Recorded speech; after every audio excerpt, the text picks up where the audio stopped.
Happy New Year. Happy New Year. New Year. Guys, listen, look at Year. this. It's candle season. Oh God. Look at the equanimity. Look at his equanimity. This candle costs $24,000. It is an extremely rare Brazilian sandalwood. You literally have to go into the Amazon and you basically have to find extinct trees. No, bro, you gotta tear out like 2 acres of rainforest, and then you find this one tree completely, sacred, and then you chop it down. You make this delicious. Reduce it, and it lasts for a full 45 minutes. How do you like that, Sweater Karen? Oh, Happy New Year. Candle Karens are going to be calling Karen. it. Candle Karens are calling it right now. The DMs are coming. You guys want to hear about poker last night? Oh, did you go? So I go down, I take my 8-hour drive down south to Chamath's house, and I pull in, and the security guard greets me nicely as always. I walk in, and I walk towards the poker room, and everyone's in there with the door open like someone just got shot, masks on, freaking out. And Chamath is inside the house, and I wave, and he's like, "Get in here." And then I go in, he's like, "Oh, who was positive?" Max, the dealer, tested positive, and everyone been hanging out in the poker room with no masks on. And so, another super spreader. Hold on. The only 2 people that were exposed to Max, we sent home. Yeah. So everyone starts freaking out. Shuts the poker game down. Chamath kicks everyone out, sends everyone home. And then he's like, all right, let's go have dinner inside. We open up all the doors. We're going to kind of Lysol the room tomorrow. We all go in, have dinner, or, Chamath and I go in and have dinner with Nat and the kids. And then Chamath starts thinking, you know what? It's okay. They were only exposed for a few seconds. Let's call Phil back. Okay. Let's call Schiffel back. Let's call Keating back. And then they all come back for dinner. And at this point, it's become like a dinner party. And then a couple of glasses of wine in, and then it's like, you know what? The room's probably safe. We should go and play poker. I mean, the whole poker night went through the entire cycle of psychology of COVID, the whole pandemic. It's like, oh my God, get everyone out, lock up. And then by the end of the night, it was like, you know what? Let's go in the room and just play poker and give each other COVID. They got to acceptance. They went through the whole emotional cycle of the pandemic in 1 hour. Does anyone know anyone who's had a serious case of Omicron? No. I mean, I know dozens of people at this point, and they all say it was a cold. Yeah, dozens of people, and that's just from your holiday party. Except for Jake was on social media. Except for your holiday party. Jake was on social media giving everyone the update. Like, oh, I sneezed today. I still tested positive. He's like showing his positive test. And then he's hitting the ski slopes. My super fans, my stands were concerned. It's the only good test result Jake Hal's ever had. Yeah, exactly. It's the only positive. That's true. Let your winners ride. Rain Man David Sack. And instead, we open sourced it to the fans, and they've just gone crazy with it. Love you, besties. Queen of Quinoa. Elizabeth Holmes has been found guilty on 4 counts of fraud, faces 20 years in prison for each guilty count. They would be, I understand, served concurrently. Most people I hear speculating 4 to 10 years, and then I think you can get 15% off for good behavior. Again, I'm no expert on that, but that's what I read. Guilty counts were 2 counts of wire fraud and 2 counts of conspiracy to commit fraud. She was originally charged with a total of 11 counts of fraud. 4 were guilty, 4 were not guilty, 3 were a split verdict. The jury said they were unable to come to a unanimous verdict on 3 of the counts after more than 45 hours of deliberation. Quote from the Wall Street Journal article, juries were persuaded that Ms. Holmes conspired to defraud investors. This outcome could be significant because it means hundreds of millions of dollars of Theranos investors' loss could be taken into consideration during her sentencing.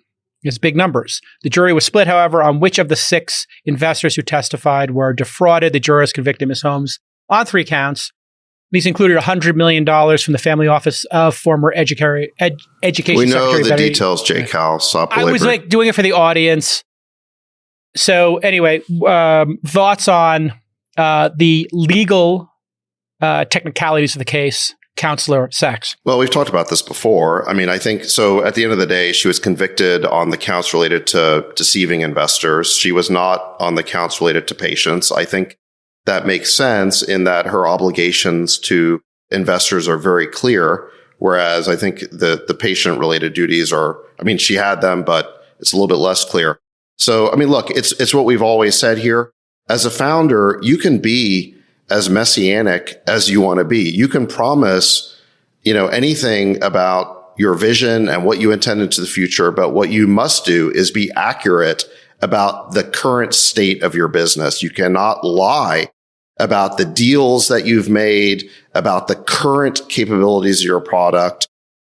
And she was putting, logos of customers she didn't have in her deck. She was lying about the military being a customer. So she simply misrepresented where she was at that time, at when these investors invested. And that was the red line she should not have crossed.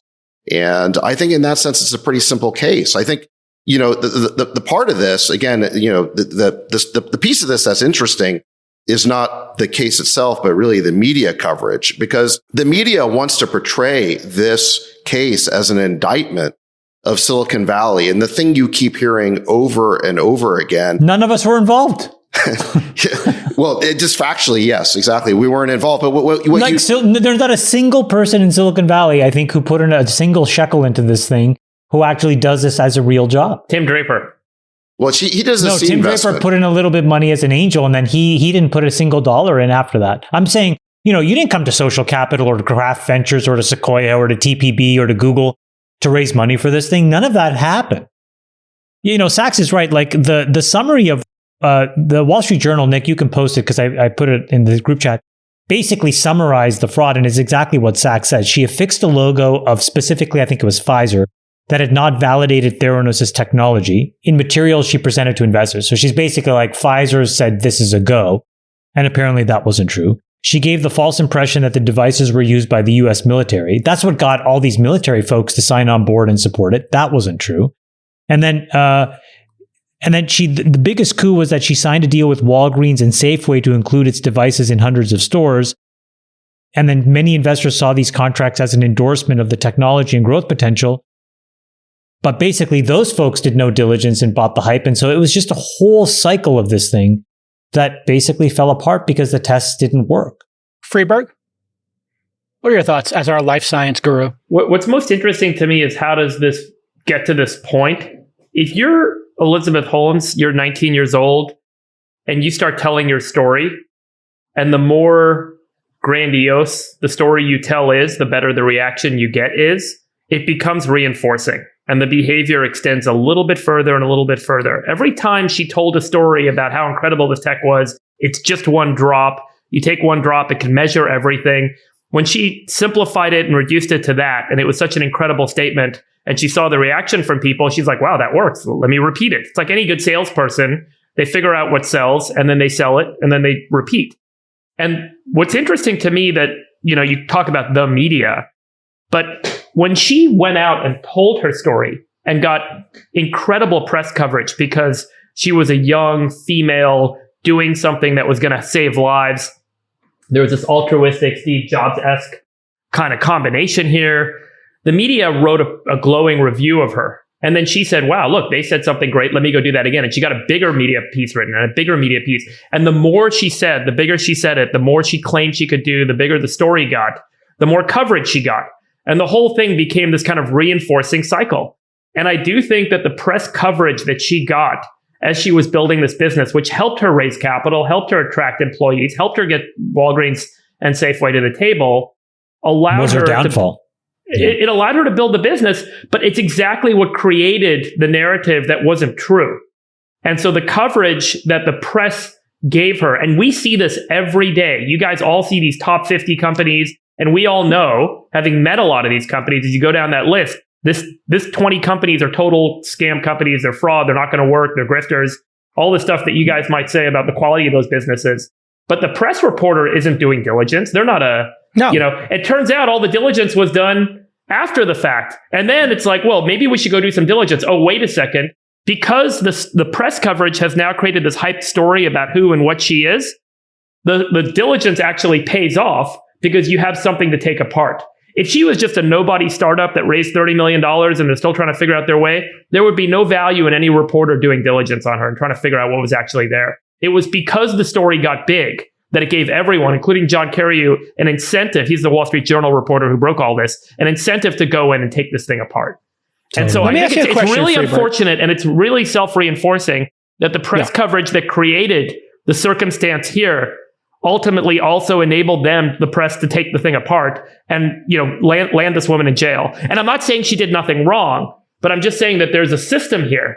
And the system is set up in such a way. Yeah, but she manipulated the press. Yeah, she manipulated Let me ask one question to you, Freeberg, and then I got a question for Sachs and Chamath. Her basic premise that one drop of blood could get you hundreds of results. Let me just ask you a question, Freeberg. At what point would one drop of blood or so, a nanotube, be able to, at our current technological ramp, be able to give us 100 different data points on a person? Every time you're generating a data point, you're running what's called an assay, which is a measurement of something. The question is, how much of a molecule are you measuring against what volume? Is there enough of that molecule in that volume to give you a statistically good reading? And that is a function of how precisely you can measure that thing. So there are great advances happening right now in a domain in life sciences of hardware technology called microfluidics. This is the manipulation of picoliter, very, very small volumes of liquid, and then being able to run chemical assays using biochemical techniques, which we now have all these amazing new kind of tools like CRISPR and other things that would allow us to get a much more precise measurement with a much smaller volume than has ever been possible. So we can manipulate small fluids, we can measure them. So there's nothing today that would physically say we cannot do many of the things that she claimed to have been able to do. But there's a stacking of technology assets that need to be done to make that happen in reality. Take a guess. And each of those assets are very different. So look, you could do it with cholesterol right now. You could do it with blood sugar right now. But you couldn't do both. You could, theoretically, you could put them into a device and do that. No, the reason why lipids work. Can you do 400 things? No, you cannot. Right. You cannot. I've actually funded 3 of these businesses, and I've poured almost $100 million of money into it, and they've all failed. And the reason is exactly what he said. You can do cholesterol because lipids are big enough, and so you can basically build an assay that can pick that off with a drop of blood. You can do a reasonably good job with pretty large error bars on sugar. But all of this other stuff where you're going to replace like a CBC or these broad, profile panels that we all get once a year to assess our health.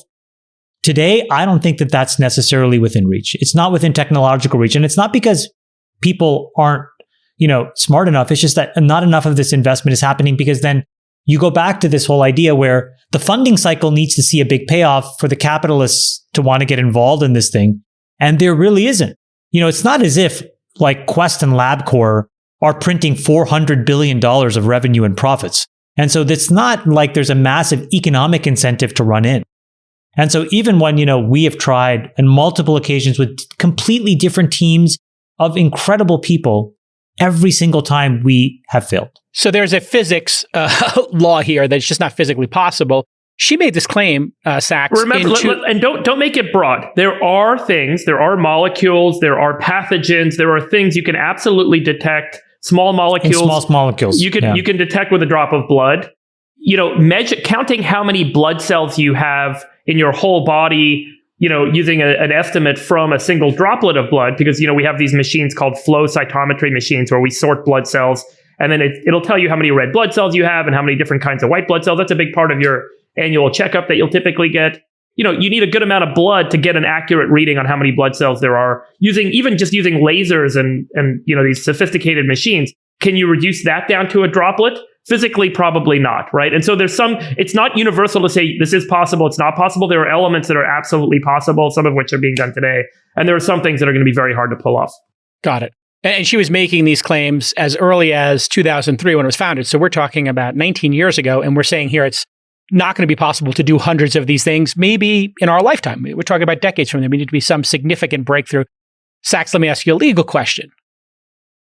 I was on a podcast and I said to them, why haven't the prosecutors had Bill Maris, who is a friend of Freeberg's, who helped me get him on the podcast? He was great. Thank you for that, David, on This Week in Startups. Very smart guy.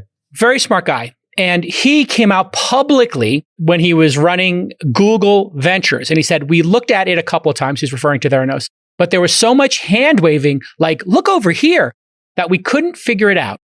So we just had someone from our life science investment team go into Walgreens and take the test. And it wasn't that difficult for anyone to determine that things may not be what they seem here.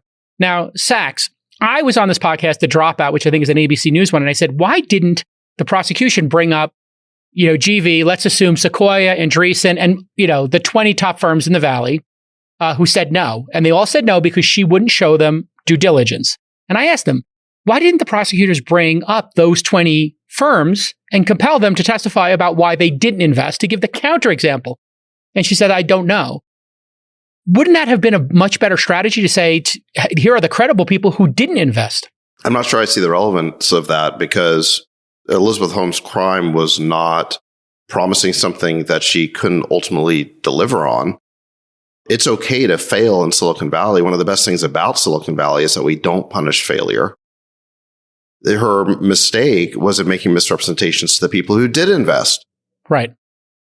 If anything, what I'm saying is, actually, what Elizabeth Holmes maybe should have done was call up some of those firms, and they could have said how easy it was for them to figure out that they shouldn't have invested. Maybe that would have been a way to kind of muddy the waters on her side. Well, I was thinking that they would have said, hey, she wouldn't show us the technology, and when we did our independent diligence, she wouldn't let us diligence. We did outside backdoor diligence. It failed. There were red flags all over this thing. We had talked about it in our poker games way before this thing went off the rails. The fact that there were no major VC firms involved who had expertise in biotech, who could do the diligence. It was all it was basically family office money of people who weren't in Silicon Valley, writing big checks, whether it was Rupert Murdoch or the DeVos family or what have you. There were just red flags coming off this thing, which is why Silicon Valley was not, by and large, duped by it. The people who were duped by it were the people that Elizabeth Holmes was able to sell the patina of Silicon Valley to, and the media. Because the media, what we've seen over and over again is they don't fact check stories when they fit their priors. The prior here is that, what the media want to believe is that the next Steve Jobs was going to be a woman. And so when Elizabeth Holmes served that up to them wearing the black turtleneck, it was too good a story for them to fact check too heavily. And so they ran with it. It fit the narrative.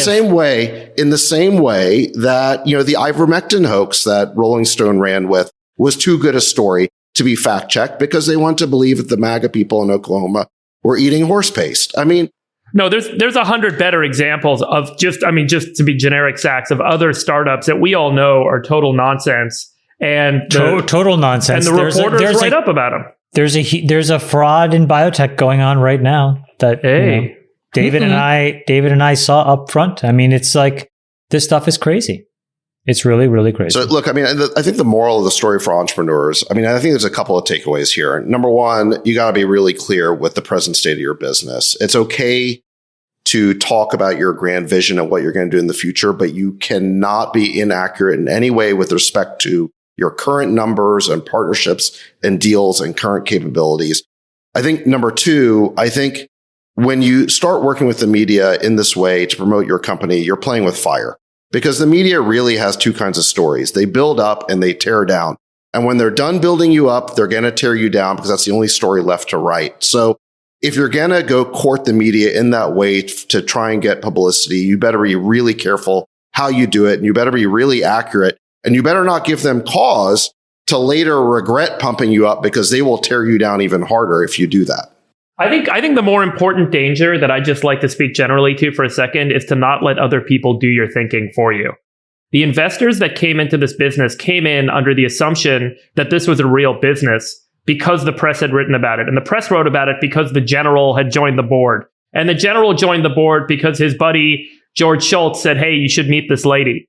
And the whole thing ended up becoming this roundabout where no one actually did any original thinking and no one did any actual diligence. Stop. And the whole thing ended up being this. I'm sorry. Now you're talking about actually how Silicon Valley works. So that's fucking bullshit. Yeah. Okay. You don't think these dopes run around thinking, if Sequoia, if Benchmark, Social Capital, Kraft Invest, I'm just plowing the money in? Of course they do. They don't even think. Social proof. They assume that we've done our diligence. No, Chamath, you think they're doing principal diligence? These like the Silicon Valley ecosystem. I'll also say this is also how the Bernie Madoff scandal, got so far ahead of itself. No one actually went in and did the audits of those financials. Everyone assumed that because someone else is in this thing and because someone else is involved or something nice has been written about it or said about it, it's worth backing. And like the lack of original thinking in business and life in general, I think is, one of the biggest, risks that each of us takes. And it's why it's really important to learn how to think for yourself. I have a deep respect for early stage investors because they have to get in and make some critical decisions. Some people make those decisions about the team, right? The psychology of the co-founders. Sometimes it's about the end market, and sometimes it's about a deep analysis of the traction. But you have to, let's be honest, there is a valley of funding between the Series A and maybe the D or the E, where I really think a lot of folks just look for signaling value based on who the Series A investors were. They make blind bets. I'm not sure I'm not sure that those family offices were any worse or any better. Like maybe the DeVos family looked at Rupert Murdoch and said, he's smart, so I'm in. Yeah, that's exactly what happened. That's so different than all these Series B and C firms that say, benchmark's in, I'm in. Totally. It's the exact same thing. Totally. I literally had a situation, and I think I brought it up in a previous episode, where I was working on a deal. It wasn't like a major check for us. It was, a 6-figure check. And they said, none of the other firms are asking for diligence. Why should we give it to you? And I was like, how much are they putting in? Crazy. And they were putting in more money than I was. They were putting 7 figures in. Crazy. And I said, by the way, when you ask for diligence now, some of these founders look at you like, how dare you? Yeah. Exactly. In this case, they were insulted, and they said, we're not giving you diligence. And we walked away. It's like buying a house without visiting the house. Yeah, they buy it without a inspection. This company that Dave and I called, David was calling it Theranos 2.0, but this company couldn't even explain gross revenue. It was like gross revenue asterisk. And it's like, if there's one metric on a P&L that can never have an asterisk, ever. The top line. The top line. Gross revenue. The money that came into your bank account. How much did customers pay you? How many checks came in? Adjusted EBITDA. I get EBITDA. I get GAAP. I get it. Okay. But gross revenue asterisks? How much money's in the register? About? Open the register and count the money. Yeah. And so I just remember asking the simple question like, can you just take the asterisks away and just tell me what this is a company the two of you were looking at together? That you and I have talked about many times. Oh, really? You're Theranos 2.0, sir. That's what this company. I learned a lot about Delaware law. I don't know if you guys have had. I've talked about this company. Yeah. You in the text, you were like, I'm shorting this company. We'll tell you in a minute. Right. Yeah, you know what it is. But anyway, I've been getting a big a lesson here about Delaware law. There's something called a Section 220. Have any of you ever had to file one of these? Oh, by the way, I did short it. It worked out really well. Sorry, go ahead. Are any of you aware of what any of you aware of what a Section 220 is, or heard of this before? Basically, in a Delaware corporation, if you're a shareholder of any size, not just like a board member with 10% or whatever, if you feel there's malfeasance going on, you can file this 220 in Delaware. And according to this, a great Skadden Arps article on this, the Delaware courts are taking it very seriously that if there's any accusation of any kind of malfeasance, especially financial, any shareholder, even tiny, can get all of the books and in detail, not board minutes, not top level P&L, like detailed financials.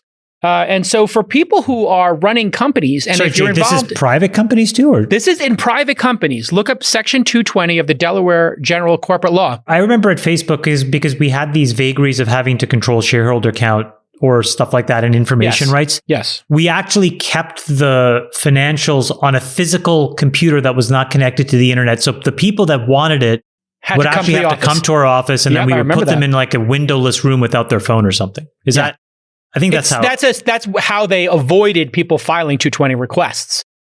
And so it's just something for people to be aware of on both sides of the table, that if there's shenanigans going on at a company, founders think, well, I don't have to give any information to my shareholders. That is not true. And it's not true. Whatever you have in information rights, whatever your lawyers wrote, is not above Section 220 in Delaware. So just keep that in mind. I got a case like that right now going on where a founder won't give you information? Well, it's not the founder, but there's a company that just sold and they won't tell the shareholders like the terms of the deal. What? Yeah. How's that even possible? Good question. But it just reeks of fraud. I'm not going to say the name yet because I'm hoping that they're going to start acting in a more kosher way, but it's the most egregious thing I've ever seen. All you have to do is talk to your attorney at Wilson, Fenwick, or whatever one of the cohort of Silicon You Valley literally attorney have job. the management of the company. They've engaged in a sale. The sale's been publicly announced. We have reason to believe it's in the hundreds of millions, and they won't tell anybody the terms. Yeah, file a 220. File a 220. And you know what? They're public. So then the crazy thing about these 220s is it used to be that all of the information had to be private. You had to sign like non-disclosures or whatever. And now, in certain circumstances, I think it's in the best interest of all shareholders, the 220 information can be public. And so that is just like a sniper shot to anybody who is doing any kind of shenanigans. We had a company in the same situation who wouldn't tell us about a sale. And then I have a call with the board because I own 7% of the company. This is years ago. And I said, can you explain to me what happened here? And they're like, yeah, well, we're doing the sale and blah, blah, blah. And it turned out the bankers were taking 40% of the sale, whatever. And I was like, okay, well, I'm not going to approve this. And you need my approval. Let's talk about how we can make this work because we have outside funding that the company's turning down to do a sale that everybody's losing their money on. Doesn't make any sense. And they said, well, we can't really do that because we've already sent the 8 employees over to the new company that's buying it. I was like, what do you mean? Like, well, we ran out of money to pay them. So they all moved over to the payroll of the new company. I'm like, you haven't closed the transaction yet. Wow. It was crazy. Well, like there's some weird crazy. stuff that happens in private companies. Yeah. This stuff is always at the peak of when there's a correction, right? Correct. I mean, this may be a good segue to talk about what's going on. It's a great segue. But it's like that level of grift happens right before, basically we have to re-rate valuations. you know, we can solve the problem. Because entrepreneurs just take so much. Well, there's just a small percentage of them, but they just take so much leeway in pushing the boundary. And sometimes it's other board members who are acting in their own interest. But I solved this problem really easy. I called the CEO of the public company that was buying them and explained the situation. He's like, talk to my CFO. I'm a fan of the pod, whatever. And they said, how do we solve this with you? I said, well, this is how much money I have in. This is the value of your company. How would you like me to be an advisor to your company for the same amount of that value in shares? Oh, so you grifted. So, no. That's great. So basically, you got bamboozled, and so you bamboozled everybody else by letting them be the bag holder. And then they said, okay, we'll make you an advisor. Then I took the advisor shares and I wrote a letter and pledged them to my investors. And my investors are now 3x their original investment. And I said, I'm not letting it go. I'm not signing the paper until I get the $250K that my investors put in, period. And then they did it. Now I'm up. All right, let's segue. Crazy market pullback. The great write-down has occurred. Charts from Altimeter, our friend Brad Gerstner, I assume, show a major regression to the mean for tech stocks, SaaS index, median enterprise value, next 12 months, expected revenue, yada, yada. This includes people like Adobe, Datadog, Shopify, Twilio, Workday. And as you can see here on the chart, which we'll pull up, Sachs, explain to us what's happening here. Well, it's a major regression to the mean on public company valuations in both SaaS, but also more generally. The high growth stocks have corrected more than the indices. So that would imply that there might be more correction to come against the indexes. I think the growth stocks have already taken the bulk of the hit. But what triggered it this week is, I predicted, and you guys had similar predictions just a few weeks ago, that this would be 2022 would be the year of the correction. And it really began in November. You had the Fed. You had Fed governors make some hawkish statements about inflation not being transitory, about the need to raise rates. Then we had the Fed Open Market Committee meeting. This was I think around December 15th. And they announced what they were going to do on rates. And now this week, the minutes of that meeting were released.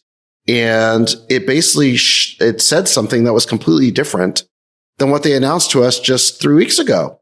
And so the market basically just seized up and went into convulsions. And specifically, what they said, in mid-December was that they were going to taper faster. They were going to end they were going to end QE at the end of Q1 instead of Q2. And then we're going to have quarter point rate hikes in Q2, Q3, Q4. That was the plan for 2022. And then there was additional guidance that they were expecting 3 more quarter point rate hikes in 2023 and 2 in 2024. So that was sort of the 3-year plan that was laid out. Then we find out from these minutes, and I guess these minutes weren't leaked or anything. They published them after a 3-week revise and extend remarks type period. But what we find out is that what they were talking about was having a rate hike as soon as Q1 and not just ending QE, but actually shedding assets, which is like the opposite of QE. So instead of basically going out there and creating money, shrinking the balance sheet. Yeah, shrinking their balance sheet. So instead of going out and buying bonds, they're going to sell their bonds, which will reduce the money supply. So look, if that was their view 3 weeks ago, why didn't they announce it? I mean, my problem with this is it makes the Fed look like they don't know what they're doing because they announced something just three and a half weeks ago that's completely at odds with the statement they just put out. So either something changed in the last 3 weeks and there's been no data, or they don't know what they're doing. Just so you know, they have a little bit of a track record of this. So in 2018, it looked like there was going to be inflation, and Powell tried to get ahead of it, and he raised rates, and the market completely collapsed. And they were looking, I think, at Chinese data at the time, and it looked like, China was turning, going crazy. Then China completely turned over. It was a complete head fake. The economy wasn't rip-roaring. Inflation didn't exist. And they basically just curtailed a lot of investment and destroyed a bunch of value. So this time around, I think they're very sensitive to not correcting too quickly. But then the opposite thing happened, which is they probably waited a little too long. And now, we're correcting too slowly, too late into the cycle.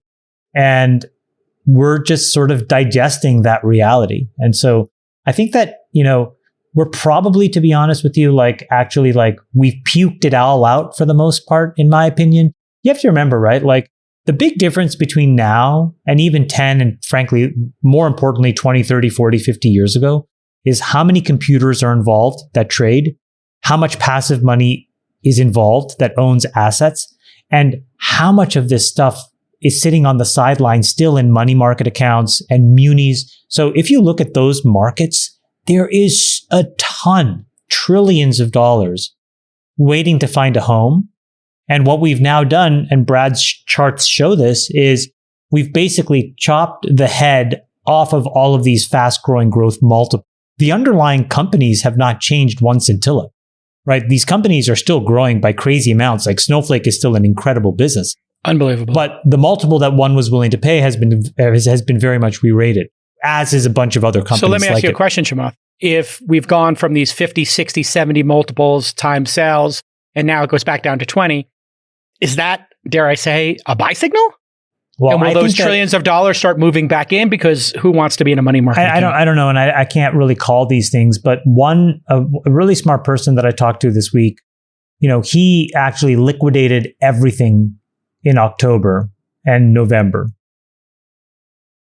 And, and I don't know, we talked about this on the pod, but, I was feeling so much tension at the end of last year. I actually, when I look back on Q4, it was probably the most difficult quarter of my professional life in just trying to manage risk. And I exited a ton of positions. All my pipes, my third-party pipes, I basically sold off except for one. I generated some liquidity in other places as well. And I was glad that I did that, in part because I saw, what he was doing, and in part because, Jeff and Elon were selling. And I thought, I mean, this is crazy to sit on the sidelines and, be the bag holder here. Going into Q1, I talked to the same guys, and what he said to me, which I think is very smart, is you have to really look at the first and second derivative of the 10-year bond. Because when that stops moving, like the 10-year bond is this beautiful barometer of the collective wisdom of every single investor in the world about what they think about long-term growth and inflation. And it's a really important market. We've talked many times. Look at the 10-year break even if you want to understand where inflation is going. We started to talk about that 7 months ago. And if you look at that, the rate of change, so the volatility in the 10-year yield is slowing way down.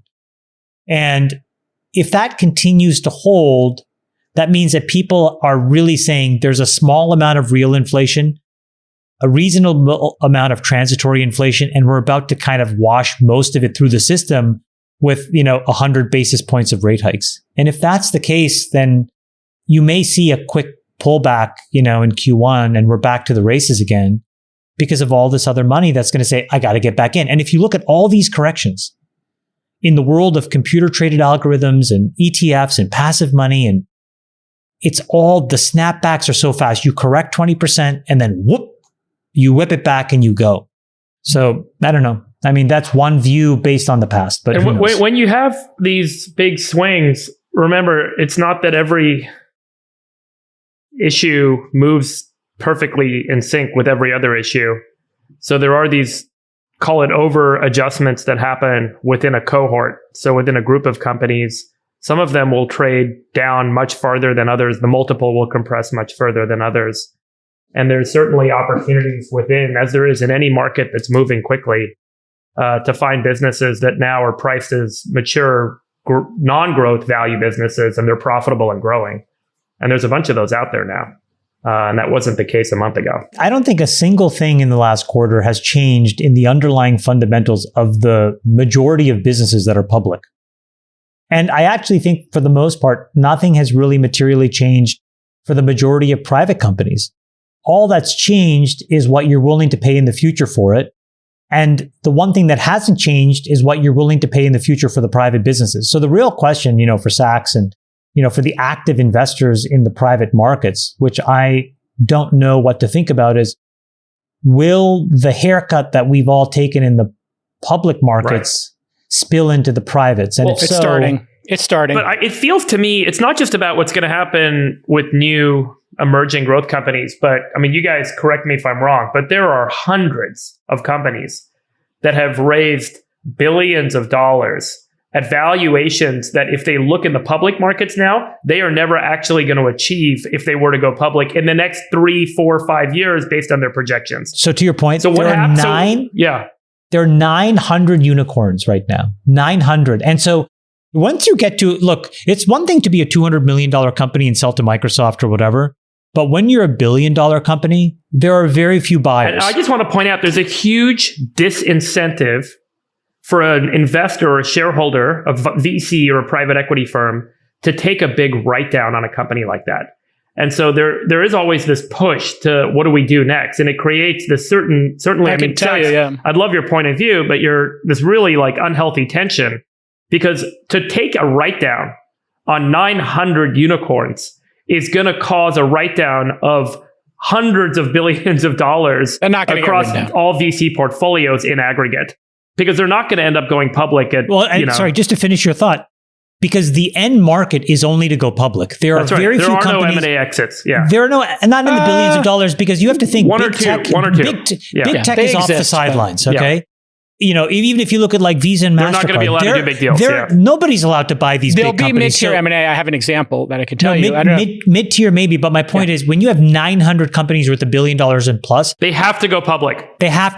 And so correct. You can't go public into a valuation framework that values you at 30 to 40% less of your last private mark. Right. Yeah. That doesn't work. You did have... Or do you, Chamath? You right? actually do. So this is an important question, because isn't that going to be the case that all these VCs with the 2015, 2016, 2017, 2018, 2019 vintage are going to end up having... They've all got these great marked books right now. The books are all marked to 3x, multiple on invested capital. And now they're going to end up having these liquidity events that are going to come in at shockingly low valuations.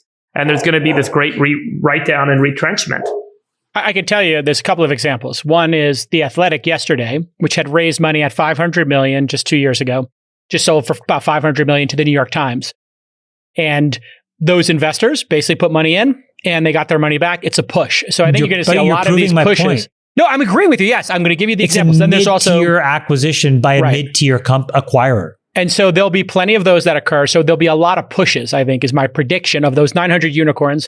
And then for a lot of these SaaS companies... So you're saying you think that a bunch of them are going to sell for under $1 billion, and the VCs, because they have preference, they're going to get their money back? Correct. I think it's going to be a lot of these pushes where, I don't know, what is it in blackjack, David, when you're playing those three hands and you get a push? And it's like, okay, I'm going to live to fight another hand, now which we've seen Sachs do a number of times. And then for the SaaS is where Sachs, I'm interested in your position, because we saw in SaaS, all of a sudden, the private market, 30, 40, 50, 60, 70 times top line.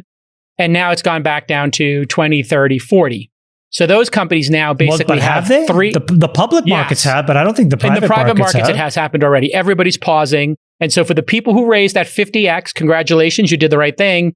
If you have enough money to fill in that valuation. Is it a congratulations though? I mean, it seems like they're in a pretty tough position now. You just raised money at $1 billion valuation with 10 million of revenue.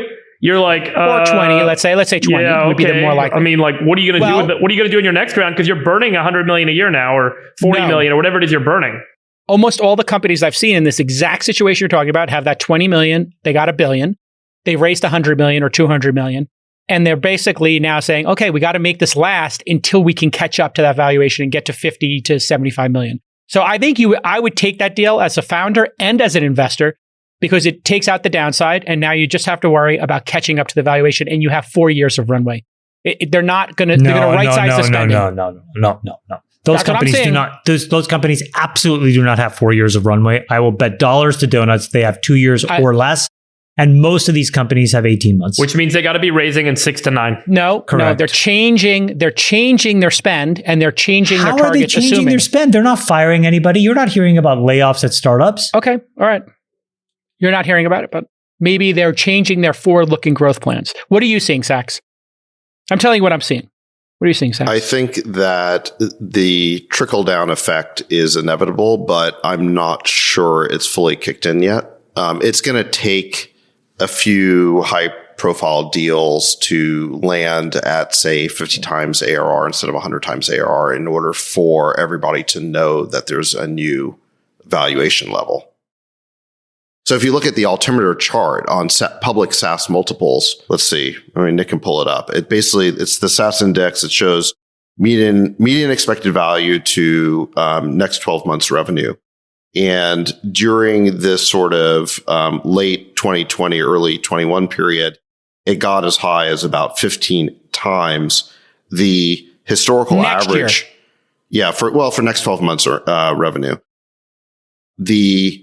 Which is sort of that kind of makes sense. So historically it's around 8, right? So basically all the valuation levels doubled, and now they've come down to about 10 times. So you could say that if it fully reverts to the mean, we still got like another negative 20% to go. I don't know if that's going to happen. I mean, I think there has been a greater recognition that SaaS businesses are some of the best businesses to own, right? They are subscription software businesses, great gross margins. They just keep compounding. So maybe it will stabilize at 10 times. But I think what we can say with 2020 hindsight is that the record price levels we got to in the public markets in 20 and 21 were sort of unusual and unique, and probably the result of this incredibly expansionary fiscal and monetary policy that was coming out of Washington. Now, has it trickled down to again, VC markets yet? I mean, the way that has to happen is that the latest stage investors, the crossover investors who invest in both public markets and private markets, they have to start paying less for the latest stage growth companies. And then, all the downstream VCs are going to start paying less as well because, if the markups are lower, you have to take that into account. So look, all of this is underway right now. I mean, I gave a Bloomberg interview in December, and I think I went on Maria Bartiromo's show around that time as well. And I kind of warned that all of this was coming. And we're in the midst of a giant re-rating because we're realizing that so much of the peak values we were seeing in 2020 and 21 were the result of artificial liquidity. And it's what you guys predicted. It's one of our big, I guess my big prediction for business losers this year were asset classes that were highly dependent on liquidity. You guys predicted crypto would be one of those. Clearly, it's taken a massive hit. Have you seen how much the crypto markets are off just in the last week? So it's so much for them being uncorrelated. No, it's highly correlated. Look, the crypto markets. Bitcoin's going to be uncorrelated, so the market's going to go down. The crypto markets are like a sponge for liquidity, and the more liquidity there is out there, the more money can flow into a more speculative asset class. But look, my objection to this, is that if you look at the Fed's actions, I think Chamath is right that they waited way too long to react. And during the crisis, they overreacted. They pumped. We on a previous pod, we showed the assets. They vacillate between underreaction and overreaction. Yes, exactly. Yeah. And now they're going into overreacting again. Yep. I actually think they nailed it in mid-December. They nailed it by giving us business certainty around what the new rate environment was going to be. And just 3 weeks later, in the minutes to that very meeting, they completely undermined the certainty or the greater level of certainty and predictability that they had provided markets. They've now introduced massive uncertainty. So it's unbelievable. It's like they're pilots and they stalled the plane and then they're like, oh, let's pull back. Well, no, and stall it some more. They're kind of pulling out the manual and learning in real time. Yeah. And it's like, you need to just point the nose down a bit and add a little bit of speed so you get some lift. Like it really is tragic. The performance of our government at every level since COVID at the last, since 2020, I mean, it's been abysmal. I mean, first you have the self-inflicted wound of lockdowns. I mean, the economy was going to take a hit no matter what because highly at-risk people would have stayed home and reduced their economic activity. But instead of just protecting the at-risk people, we had to lock down the entire economy. We padlocked Elon's factories and on and on. So we basically shut down the whole economy for no reason. And states like California kept it going way longer than they had to. So then the government just prints like 5-6 trillion and the Fed doubles the size of its balance sheet. And Overnight. then now they're abruptly getting off drugs. I mean, look, they put us on drugs and now they're going cold turkey. And so I think there's actually like a much greater risk now of the economy going into recession this year because of the Fed's overreaction this week. I mean, they had the Goldilocks scenario down about 3 weeks ago, and I think they're going to tank the thing now, or there's a much greater risk of that. Best advice for founders, private companies in this turmoil.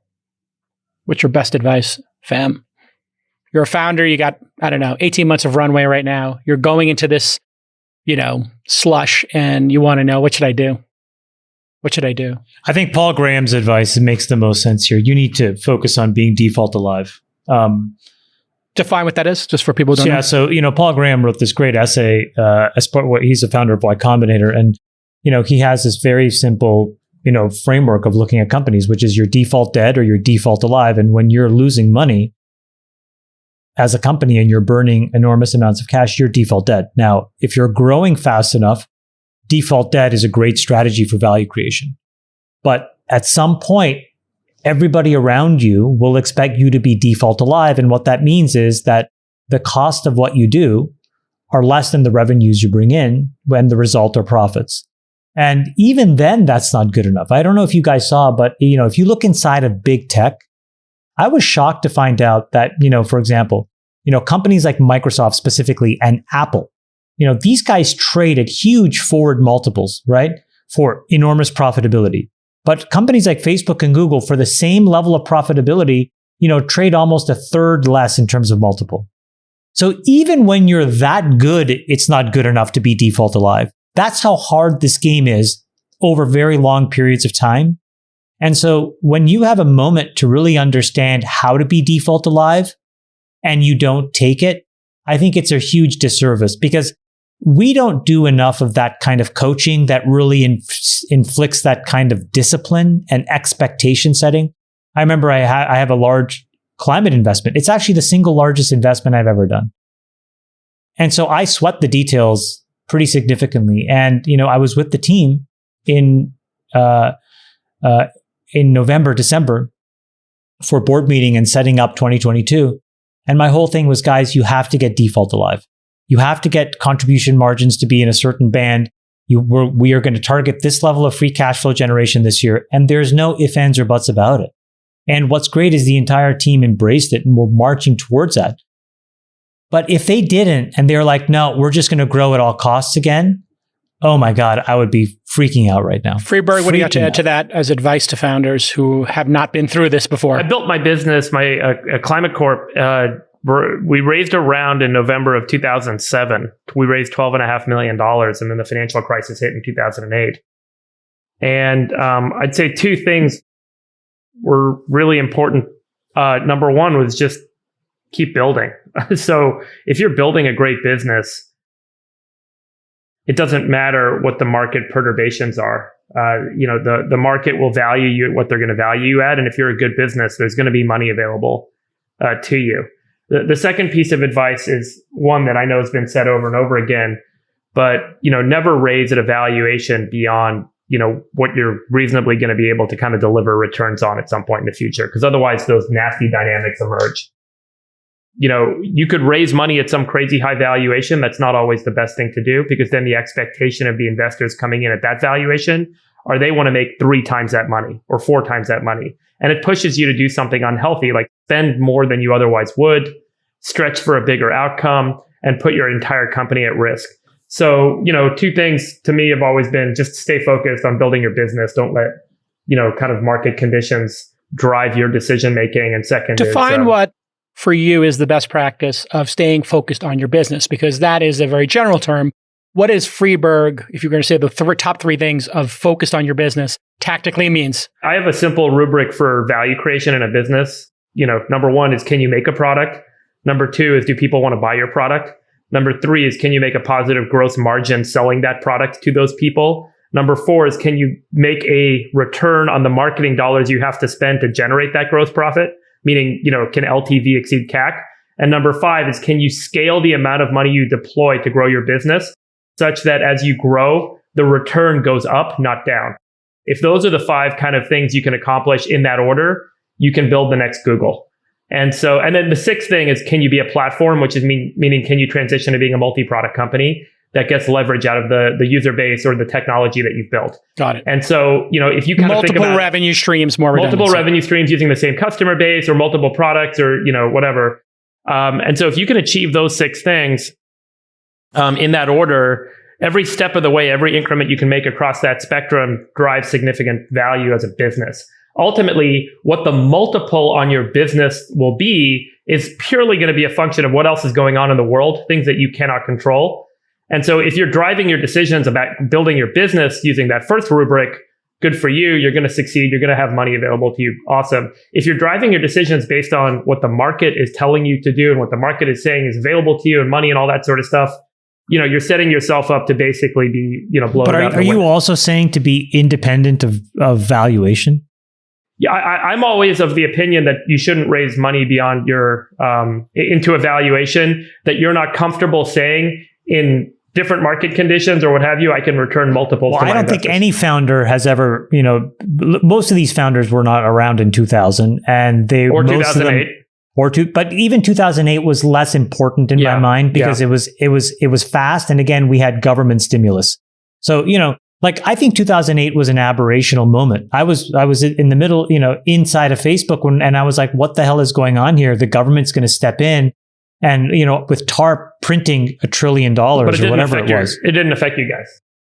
It didn't affect us at all. Yeah, but you were the most powerful company or no, not at that time, not in 2008. Well, you guys were surging and had a lot of cash, right? No, but we were profitable.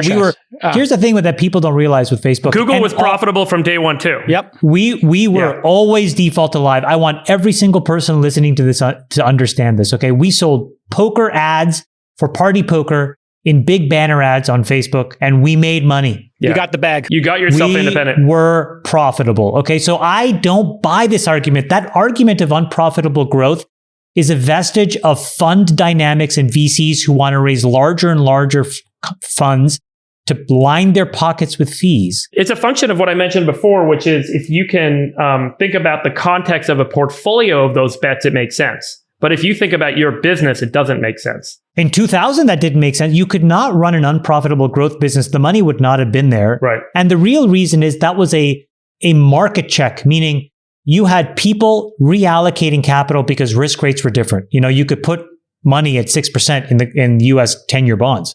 Now, obviously, you can't do that today. So maybe this cycle is just the new normal. And so, maybe you can always be default debt and be able to raise money because the incentives exist. But I wonder when that stops. And so, I don't know. Google was an incredibly cash efficient business. I think they raised under 50 million as a private company. Well, they never used any of it because Google, the first thing Google did is they did a massive search syndication deal with AOL that paid them hundreds of millions of dollars. And that funded the business. If you can sell ahead of your customers in terms of delivering the service or the product to them, you've got the most beautiful business in the world. That's the definition of bootstrapping. Google, even though they raised venture capital, effectively bootstrapped the business by getting customers to prepay. Like Elon incredible. Getting people to prepay for cars. I wrote this in my annual letter 2 years ago, but Facebook, Google, Apple, Microsoft, and Amazon raised collectively less than $250 million. Yeah. I mean, what? Yeah. So, I mean, I agree with a lot of what you guys have said. So I agree with Freeberg that recessions or downturns are actually great times to build startups because innovation doesn't stop. And, so PayPal was predominantly built after the dot-com crash. Yammer was predominantly built after the 2008 sort of Great Recession. So it's absolutely doable. And some things actually get easier in a downturn. There's way fewer startups getting funded. And so like talent gets easier to recruit. So, things loosen up in terms of the company building side. The only thing that really gets harder in a downturn is fundraising, right? This is, and by the way, I think it's a good practice for founders not to care what happens in the public markets, the NASDAQ, early stage founders, right? Because the only time that really touches you is when you need to access the capital markets, right? And then you will be subject to the downstream impact on VCs of what's happening in the market. So the only thing that really gets harder is fundraising. And this is where I think Chamath's advice comes in. I personally think that trying to achieve default alive status is too high a bar. I mean, it's a wonderful thing if you can do it. I mean, Facebook did it, Google did it, the very best companies did it. But I know very few SaaS companies that could continue to grow if they had to be cash flow positive. I mean, at an early stage. So the metric I use is burn multiple. I wrote a blog about this once. It's basically just how much are you burning for every dollar of net new ARR you're adding? So in other words, like if you're burning $1 million, over whatever period of time, a month, quarter, a year, to add $1 million of net new ARR, that's actually pretty good. So a burn multiple of like 1 or less is amazing. I'd say even up to 2 is good. So in other words, like if a SaaS company can say add 10 million of net new ARR in a year and burn 20, I think VCs will fund that all day long, even in a recession. Because you have a 2-year payback. Yes. But when you start getting to burn multiples of 3, 4, 5, 6 and up, that's when like VCs are going to go, wait a second. Yeah. That growth not is efficient, right? You're not efficient. It's not just efficient, but it starts to raise questions about your product market fit because you're effectively spending too much money to grow. So like, why is a growth that hard, right? No market pull. Yeah, no market pull. Exactly. No market pull. I think it's a good way of putting it. So I do think you have to, like in a downturn or in choppy waters, you have to sharpen the pencil, get more efficient about your burn, look at your burn multiple. And then I think, if you have the opportunity to top off your war chest, like that's smart, and don't wait too long. And be frugal. I mean, God, the amount of like crazy spending I'm seeing in some startups and unnecessary spending. If you're spending something and it's not going into product, it's not going into marketing, it's not going into sales, and it's not, just, you really have to ask yourself, why am I spending money on going to this conference, going to that conference, on this office space? Like, really be frugal. I know that it's when you have all this money sloshing around, you're looking for things to spend it on, but stay focused. Like the All Summit. Yeah, I mean, don't spend $7,500 on that unless you've got tons of cash laying around. And we will be getting back to the people who applied. We're going to go through and somebody's going to approve you. Let's add one other thing to this, which is you're right that like most founders have never even seen a downturn because the last big one was a Great Recession of 2008, 2009. So how many founders were even around back then? No, the real one was 2000. That's right. That was the big crash. It froze. I would say it froze to that. 2008 was what, like 12 to 18 months of choppiness. And I would say a lot of companies couldn't raise money, had to do down rounds, had to do multiple liquidation preferences. It was gnarly on some cap tables during that period. And if you don't know what multiple liquidation preferences are, ask your attorney. I understand, but there was no real market check. The market check was really in 2000, and you saw it was a multi-year slog. And it was a bloodbath. You had to be default and wealth alive. got vaporized. Yes, you had to be default alive. Absolutely, yeah. But I would say a third of the startups went away in 2008. I don't think we're running into that again. So let's not create a Sequoia graveyard kind of story here. But you could. Nobody knows is the point. Look, it's a probability of getting your business funded, right? And that's kind of lower. It's not like. But here's the thing: what's shocking to me? It's like I don't understand why people think you can grow infinitely forever. It's just not true. Even the best businesses in the world after 15 or 20 years are barely growing at 20%. People forecast Facebook and Google. Those are the 2 best businesses in the world.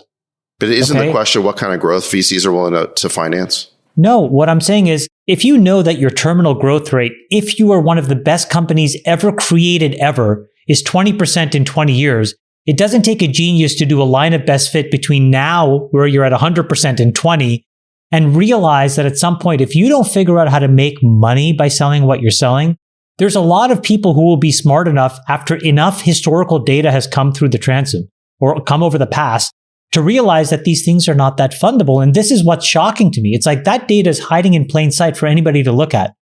It doesn't make sense unless you believe that those growth rates of 40, 50, 60% are sustainable for 30 years or 40 years. We've seen 0 examples. And you have to look at these canaries in the coal mine, because if the best companies in the world can't do it, you have to really scratch your head here, or ignore it, whatever. Or ignore it. That's your preference. That's fine. Just wing it. Yeah, it'll Just all wing work it. out. Don't Just even just worry spend about it. Don't Don't even worry. worry Just about make- it. Don't worry. Just add like 3 Raise the growth features. round. It's fine. One of those features will work and save the day. There's some magical feature that. Meanwhile, did you see Andreessen announced that they raised $9 billion or something today across a Yeah. bunch of funds? Incredible. Congratulations of to all those those guys. memes. They're building a colossus. Yeah. I mean, there's My going Lord, to, Colossus. Silicon Valley in terms of capital is, seeing kind of power returns itself, right? There's going to be a few firms that are going to, control 80% of the capital. Andreessen should go public. Andreessen, I think they're thinking about Tiger that. Global, whatever happens. I don't know if SoftBank Tiger should go Vision too. public, yeah. I mean, there's That's a few a of these. that's a market I don't know top about them sign, going right, public, Chamath? but I'm just saying, like, if you look at the aggregate capital that's being deployed into private markets right now, in probably 2 years, 80% of it's going to come from 3 firms or 4 firms. The problem is, if you're running that much money, you're insane to not take your GP public, because it's the only way. Like, no, you're not really generating carry at that point, because you're generating a market beta return. So you'll do okay. But when you're sitting on 20, 30, 40 billion of imputed wealth by being the owner of the GP of Tiger or Andreessen, you'd be insane to not go public. I think the odds are going to be pretty high that Andreessen will go public, right? I mean, they're certainly setting themselves up to be a lot more than just a Never capital happened, allocator. though, right? It's never happened. Well, TPG just filed to go TPG, public. They're yeah. going out. KKR, KKR's public. Apollo's Yeah. public. Okay, I'm Blackstone's talking about public. venture, though. I'm talking about No, but I mean, like Venture's never scaled up to the point that private equity has until now, and now that they Until have, now. it's very They should. likely. It's very likely that you'll see Andreessen be the first. I don't know them, very well, but Sachs, you were going to say something. yeah. Well, no, I think it's a super interesting point, because if you talk to the previous generation of VCs, what they will tell you who retired, right, is when you ask them, well, did you get anything for your partnership share in the firm? Not just in a fund, but in the firm. They'll tell you no. They basically just gave it away to the next generation of partners, even though they built the firm. Yeah. And it's because of historically, the belief on the part of VCs was that there was no value to VC firms other than just their interest in each particular fund. But you're right. Like, if they do achieve a much greater level of scale and they can go public, then there is actually value in the firm itself. And If you look at the they can terminal monetize it. valuation of Blackstone as indexed to AUM, once you pass a couple hundred billion of AUM, you can trade 0.2. towards 0.1, 0.2 times. And Yeah. so, if you have 50 billion of AUM, there's a $10 billion market cap there. And if you're Or call it 0.1, Andreessen or Horowitz, I mean, Yeah. Right. that's $5 billion that just appeared out of nowhere. Why would you not do it? Right. It's a little bit like Goldman Sachs. They always said that we're a partnership. We're never going to IPO because, And then they did. and then they did. And same thing. Did CAA do it too? No, I guess they're. No, what happened with CNA was Ovitz sold his position to go to Disney, so there wouldn't be a conflict. But he could have kept it, and the residuals they were getting from projects they packaged were incredible. Didn't the Ari Emanuel one? It did. Endeavor did. Endeavor Endeavor did did, go yeah. public. How are they trading? But- I haven't even looked at Endeavor. Yeah, I'm not But, sure. but let me tell you, like, it's actually, but think about if you're not like the current, like, partner owners of the firm, but you're like on a partnership track there and you're working your way up to partner. Like, by the time you get to partner, it's going to be a very different economic equation, because instead of getting your 1/n share of the pie when you eventually become partner, with n being the number of partners or some version of that, now the company is owned by the public, and the public or the board of directors is determining your salary. And maybe you get a salary and bonus and some, essentially options or Kickers. equity participation, but you're not going to be a true owner anymore, because the firm is going to be owned by the public. Wait a second. What if we take each of our businesses, put them together, and then take them public as all in capital? And then we get the I'm back. good. I'm good. I'm good. Yeah. We got the startup studio. We got the accelerator. Check out, we can't even the agree syndicate. on a conference, so I don't We think can't we're even agree on the combining. flowers at a We can't conference. agree on the decor and food for our one-day event in Miami. That's because the amount of work you guys want to do is slagging me in a chat No, room. what we want is someone to do the work. We want to hire a professional. I have been doing conferences for 25 years. Stop slagging my I people. know, and you know what's Thank you going for tuning in. You know what's going to happen? You launched Yammer at my conference, and I put the fix in for you to win. Thank you. TechCrunch was a beautiful conference, but for All in Summit, is it just the case that we want people to show up and there's going to be a stage and people talking on stage and that's the whole conference? Or do we want to create a more magical experience, a la a Absolutely magical. Davos or a Sun Yes, Valley we're in or agreement. something like We're in that? agreement. All right, everybody. Thanks for tuning in to episode 62 of the All In podcast. We'll see you at the All In Summit. And if you want to do us a favor, please go ahead and subscribe and Love you rate guys. us on Apple. We could really use that. And thanks to Spotify for including Daniel. Shout out to Thanks, Daniel. Mack. He included us in their video. So now if you're on Spotify and you're listening to the pod, you can click a button as of this week and watch the video. Or you can watch the video on YouTube. That's Yeah, cool. it was nice. He emailed us and his team, and then I CC'd him on the email. Diak, And, he's the best. yeah, Thanks, I Daniel. think would he be good for... what do you think about having him and He's Mr. legit. Beast? He's super legit. Here's my idea for a trio. Him, Mr. Beast, and then one other person to do a media trio, future of Sorry, media. What is your at All In idea? Summit. What is your idea? You don't even know the third person. I mean, Well, I'm putting it out there, asking for a suggestion for a you third really person. do Mr. Beast just is say YouTube. shit. You just throw this shit This is out our there. conference impresario. Oh my god! Well, those are two great gets on the stage All at the right. same time. Let's figure out who besides Jake Gotta is put going a to produce third. the conference. Okay. You guys are Love you guys. unbelievably Bye bye. insufferable. Bye-bye. We'll let your winners ride. Rain Man David Sack. And instead, we open source it to the fans, and they've just gone crazy with it. Love you, besties. Queen of quinoa.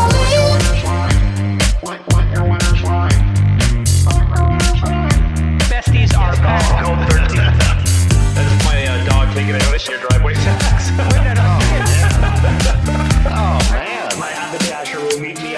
We should all just get a room and just have one big huge orgy because they're all just useless. It's like this sexual tension that they just need to release somehow. Wet your beak. Wet your beak.